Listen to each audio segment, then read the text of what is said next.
Oh, Sonic 4. Deep down, I do kinda love you, really.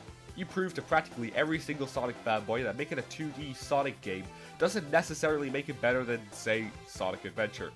The lack of decent physics and actual gameplay as opposed to automatic mechanics such as springs and dash panels is what caused you to be disowned by all the fantards out there.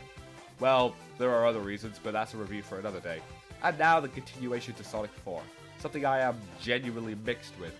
Does it speed off beautifully into the night or fall into the infamous bottomless pits?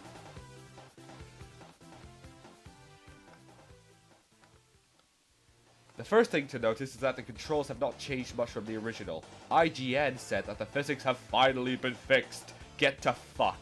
That said, however, you do finally pick up some speed while curling into a ball going downhill, but it gets no faster than simply running down it. It's better, but not good enough.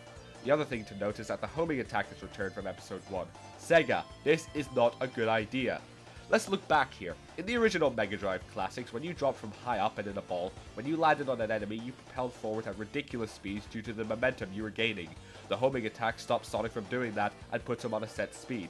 It's better to simply jump on the enemy, especially when they're in a diagonal line, as Sonic goes through them much faster than his homing attack, which makes the attack redundant. The other main complaint, and it's something a lot of fans don't seem to notice, is that you're never really playing the game that much. You're watching Sonic run and it's giving you an illusion of speed and thrill. In the Mega Drive games you had to earn speed. In this, it's given for you. Hell, they even put dash panels at spots where you should be running at top speed anyway just to make sure you're fast. In Rush, you were holding down one button. In Unleashed, you were just holding down the boost button with the occasional platforming. So much of this game feels automatic and sort of like an interactive cutscene and not gameplay. It is one beautiful cutscene, however. It's clear how much they upped the budget from the first game and the game benefits greatly from it. Sonic lost that weird shiny effect he had in the first episode and looks better for it. The way he runs and spins his leg look better too. In fact, the entire game keeps surprising with visual moments that are really quite impressive. One particular moment is the beginning of the special stage where Sonic and Tails jump out of the giant ring they went through at the end of the action stage. Another notable moment is the beginning of the first boss, where Sega pulls one massive rug under the fanboys by doing, well, watch.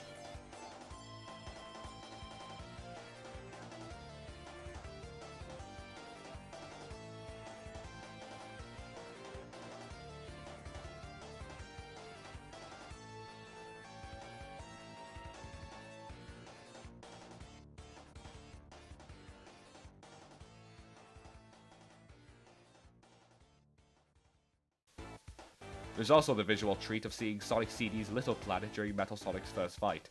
Metal Sonic has returned and this time he means business. You fight him around 3 times in the course of the game. Each fight has the same means of attacking him, get close and homing attack that shit. And yes, there is a race at the near end of the game, complete with our European and Japanese Stardust Speedways music. Music is something else I should probably talk about. There is some great stuff in it.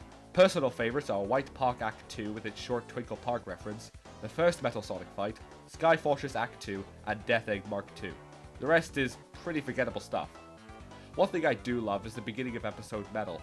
If you have both Episodes 1 and 2, you unlock this bonus content, which tells the story of Metal's return to Earth/Mobius/Shut the Fuck Up Planet from Little Planet. It even starts with the Sonic CD style level intro title card. The chorus from Sonic Boom kicks in, and when that nostalgia level hits 11, it comes in with Toot Toot Sonic Warrior.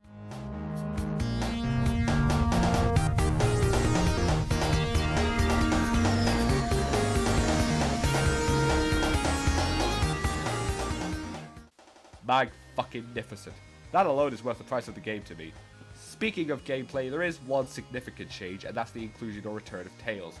Tails is much more of a useful character this time around, as many paths require you to utilize his abilities. When you jump and hold the correct action button, Tails will pick Sonic up and you can fly around for a short amount of time.